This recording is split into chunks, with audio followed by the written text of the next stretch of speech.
Here are Tamer Summoner mangas you might enjoy. 1. Campfire cooking in another world with my absurd skill. Mukuda Tsuyoshi is a 30-something salaryman who was accidentally summoned to another world. Unfortunately, he has weak stats when compared to his fellow Isekai travelers, and the only skill he picked up is online supermarket, a skill that allows him to buy modern goods in a fantasy world. It's useless for combat, but if he plays his cards right, he could lead a comfortable life.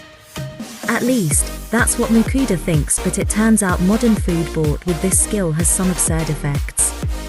Mukuda introduces ridiculously tasty modern cooking to a fantasy world. With his unique skill, he was able to attract powerful companions. The familiars in this manga are very OP while our protagonist is not, which makes it very funny. There is a lot of cooking and eating involved throughout the story, so do not read this when you're hungry. 2. Life as a reincarnated sage in another world, gaining a second profession and becoming the strongest in the world. Sono Yuji, a black company employee, is summoned to another world while finishing his work at home. His profession in the other world, a monster tamer, is considered a job that makes it difficult to become an adventurer.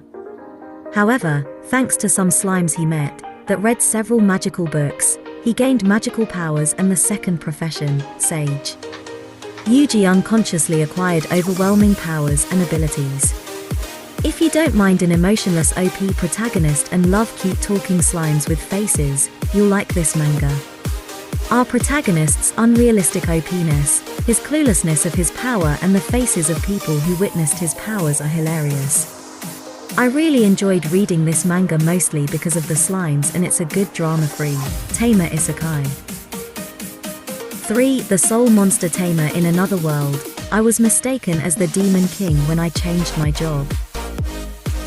After searching for a long time, Noah Whitefield finally found the divine job tome.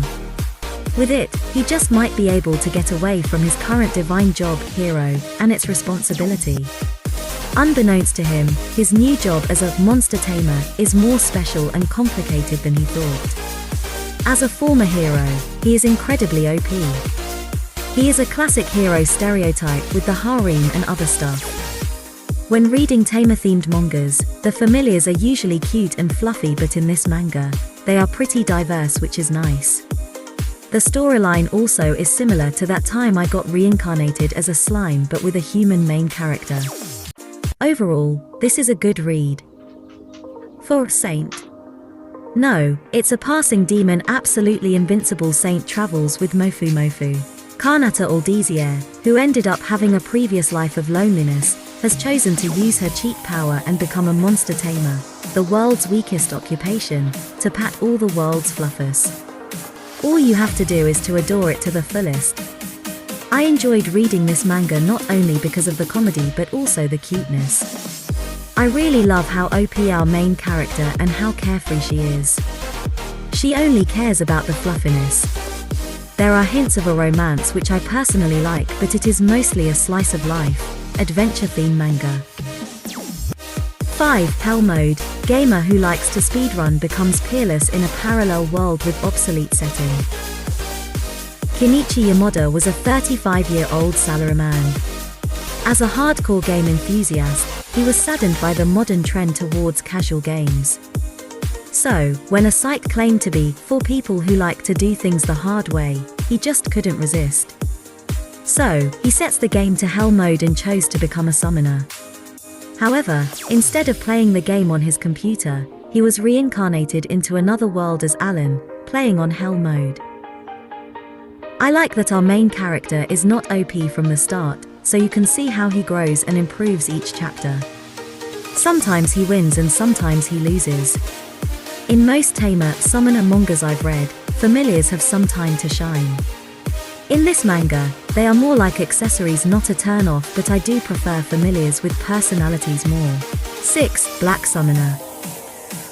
After trading his memories for S-rank skills and changing his name to Kelvin, our protagonist travels through a new world. While steadily leveling, he adds new subordinates by mastering his skills, taming monsters and battling powerful beings. Most tamers I've read are chill and level-headed, But our protagonist in this manga is a battle junkie, which sets him apart from others. He is not overly good, but he is not a bad guy. The manga has about 70 plus translated chapters at the moment, so you'll get a pretty good binge read. 7. The Reincarnated Prince wants to slack off. Haruto is an ordinary Japanese student who is tired of constant work and study. After getting trucked, he is reincarnated as Phil Graceheart, the youngest child in a royal family. Armed with the knowledge of his past self, he is now on a mission to live a completely relaxing and carefree life. In this manga, taming beasts is not unique. In fact, most of the characters we meet have a summoned beast. This manga has the lightest plotline. It has very little conflicts. If you like slice-of-life mangas, you may like it. However, the manga is only 26 chapters and there are no updates right now. 8. The Weakest Tamer trash-picking journey begins. Having only one skill, which is taming, and having no stars, Ivy was seen as trash and hated by her village and her own family. Only one woman in her village would treat her as her own. But after she died, Ivy got the hint and ran from home. She met a slime and named him Sora, and such begins her story. I can't help but feel sorry for this girl because she is really weak both in magic and physical abilities. She has a horrible family. She has no support other than her adorable slime. While the manga started on a very depressing note, the story is very hopeful. I really hope the story has a happy ending. This ends my list. Don't forget to like this video for YouTube algorithm. Thank you for watching.